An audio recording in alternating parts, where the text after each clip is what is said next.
गुजरात चुनाव की घोषणा के बाद एआईएमआईएम चीफ ओवैसी ने चुनावी तारीख पर दिया कैसा बयान। जो डेट्स का अनाउंसमेंट ईसीआई ने किया है, हम उसका वेलकम करते हैं।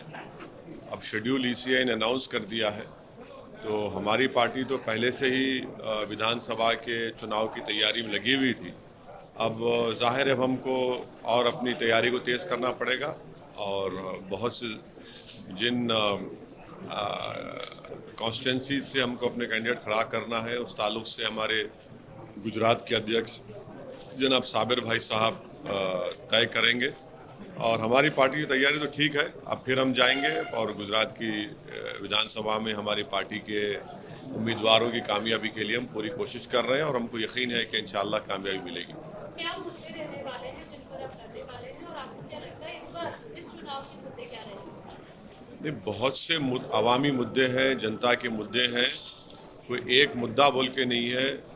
गुजरात में एक मिस गवर्नेंस भाजपा का रहा है, जिसकी वजह से कोविड के वक्त बहुत से लोगों की मौत हुई, बहुत से लोगों को जो हेल्थ अस्पतालों में मिलना था सहूलतें वो नहीं मिली। महंगाई एक बहुत बड़ा मुद्दा है, लोगों की तनख्वाहें कम हो चुकी हैं, बिजनेसेस कमज़ोर पड़ चुके हैं और साथ ही साथ हमारी कोशिश ये है कि भारत की लोकतंत्र में जहाँ पर सब समाज को, समुदायों को उनका एक मुकाम और इज़्ज़त मिली है, उसी तरह से हम कोशिश कर रहे हैं कि अल्पसंख्यक समाज हो, दलित समाज हो, आदिवासी समाज हो, इन सब को उनकी एक लीडरशिप बने, उनकी एक आवाज़ रहे।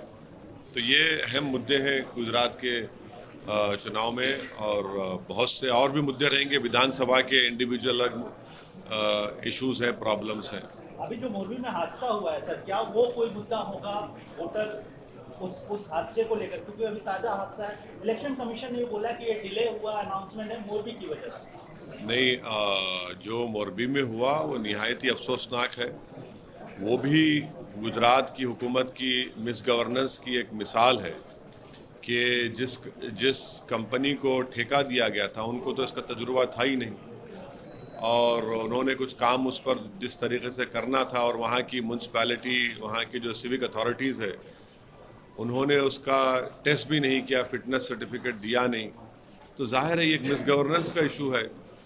सर, आज आपने अभी सुबह ट्वीट किया है कि मैं मुसलमान हूँ, इसके फख्र है मेरे को, और मैं कभी हिंदू के खिलाफ नहीं था, कभी बोला नहीं हूँ और ना कभी बोलूँगा। क्या वजह रही सर? ये वजह क्या है भाई? जब आप पब्लिक स्पीच देते हैं तो उसमें आप इन चीज़ों को उठाते हैं, तो इसलिए हमने कहा है।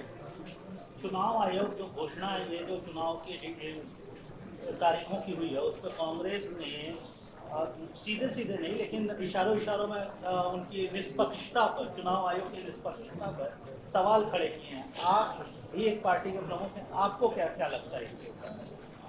देखिए,